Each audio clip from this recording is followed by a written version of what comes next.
আনন্দবাজার পত্রিকায় দেশবন্ধু চিত্তরঞ্জন দাশের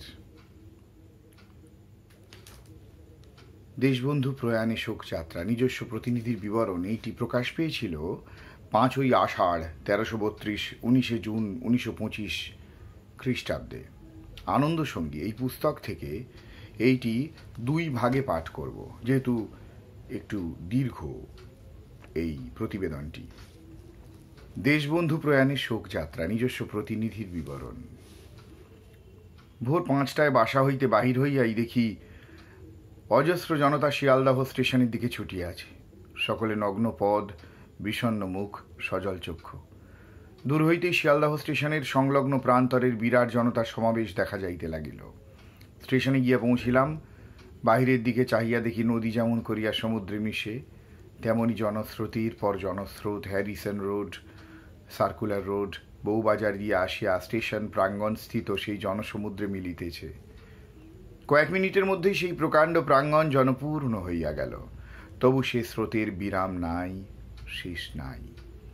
শিয়ালদাহ স্টেশনের পশ্চাতে যেখানে ডাকঘর ও পার্শ্বের ইত্যাদি নামাইবার স্থান, তাহারই পার্শ্বস্থিত প্ল্যাটফর্মে দেশবন্ধুর শববাহী ট্রেনের থামিবার কথা। সেই দিকে অগ্রসর হইলাম। স্বেচ্ছাসেবকেরা 2 ধারে দাঁড়াইয়া মধ্য দিয়া রাস্তা রাখিয়াছে, তাহারই মধ্য দিয়া প্ল্যাটফর্মে গিয়া পৌঁছিলাম। প্ল্যাটফর্মে বহু সাবধানতা সত্ত্বেও বহু নরনারীর সমাগম হইয়াছিল।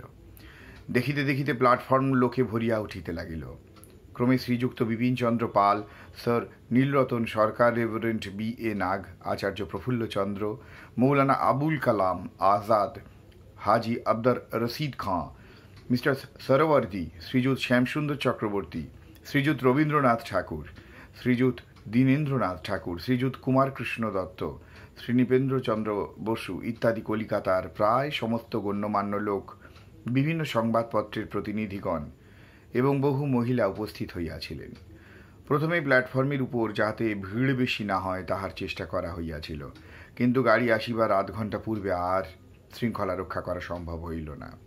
বিভিন্ন পথে শত শত লোক সেই মুষ্টিমেয় স্বেচ্ছাসেবকদের সহস্র বিধিনিষেধ অগ্রাহ্য করিয়া তাহাদের প্রিয় পরলোকগত নেতার ভৌতিক দেহের অবশেষটুকু একবার শেষ দেখা দেখিবার জন্য দলে দলে অগ্রসর হইতে লাগিলেন।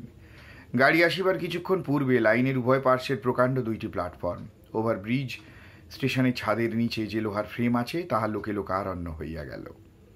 শিয়ালদাহ স্টেশনে যে লক্ষ লক্ষ লোক দেশবন্ধুর প্রতি শেষ শ্রদ্ধা জ্ঞাপনের জন্য সমবেত হইয়াছিল, তাহারা যাতে সংযত থাকে তজ্জন্য মহাত্মাজি গত 17 তারিখ সন্ধ্যা 7টার সময় কলিকাতা পৌঁছায় নিম্নলিখিত মর্মের একটি উপদেশ বাণী প্রেরণ করেন। প্রিয় দেশবাসীগণ, দেশবন্ধু দাসের জন্য সমগ্র জাতি শোকাচ্ছন্ন হইয়া পড়িয়াছে, কিন্তু তবুও কিসের শোক? যদিও দেশবন্ধু আজ পরলোকে, তথাপি তিনি আমাদের মধ্যেই আছেন। যে স্থানে তিনি তাহার কার্য অসম্পন্ন রাখিয়াছেন, সেই স্থান হইতে আমরা কার্য আরম্ভ করিয়া মৃতের প্রতি যে সম্মান প্রদর্শন করিতে হয় তাহাই দেখাইব। আমাদের ভালোবাসা যেন আমাদের বুদ্ধিবৃত্তিকে অন্ধ না করিয়া দেয়। যখন তাহার শবদেহ শিয়ালদাহ স্টেশনে পৌঁছিবে, সেই সময় জনতার খুব বেশি ভিড় হইবে। প্রত্যেকেই পুরুষ হোক বা স্ত্রীলোক হোক, যাহাতে নিজ নিজ শ্রদ্ধা জ্ঞাপন করিবার সুযোগ পায়, তজ্জন্য নিম্নলিখিত নিয়মাবলী সকলে পালন করিয়া চলিবেন। 1. কেহ কোনো প্রকার চিৎকার করিবেন না। 2. গাড়ির দিকে কেহ ধাবিত হইবেন না। যিনি যে স্থানে আছেন সেই স্থানেই দাঁড়াইয়া থাকিবেন, জনতার মধ্যে ঠেলাঠেলি করিবেন না। 3. যাহারা শবদেহ বহন করিয়া লইয়া যাইবেন, তাহাদিগকে ভালো রকম যাইবার রাস্তা দিতে হইবে। 4. পূর্ব হইতে অনুমতি লইয়া কীর্তনের দল ও অন্যান্য দল শবদেহের সম্মুখে যাইবেন। উহা ছাড়া অন্য কেউ সামনে যাইবেন না। যাহারা শোভাযাত্রার সঙ্গে যাইতে চান, তাহারা পিছু পিছু যাইবেন, কেহ লাইন ভঙ্গ করিবেন না। 5. শ্মশানঘাটে কেহ চিতার দিকে ধাবিত হইবেন না। শবদেহ অনাচ্ছাদিত অবস্থায় রাখা যাইবে না, কেননা 3 দিন ইতিমধ্যেই অতীত হইয়া যাওয়াতে উহা অনেক বিকৃত হইয়া গিয়াছে। 6. মনে রাখিবেন, পরলোকগত স্বদেশপ্রেমিকের প্রতি বাহিরে শ্রদ্ধা দেখাইয়া কোনো লাভ নাই। যাহাতে আমরা দেশবন্ধুর আরব্ধ কার্য সম্পন্ন করিবার জন্য মনে প্রাণে দৃঢ় সংকল্প হইতে পারি, তাহাই দেখিতে হইবে। আপনাদের ভৃত্য, স্বাক্ষর M.K. গান্ধী। প্রথম অংশ এইটুকু পড়লাম, বাকিটা কাল পাঠ করব।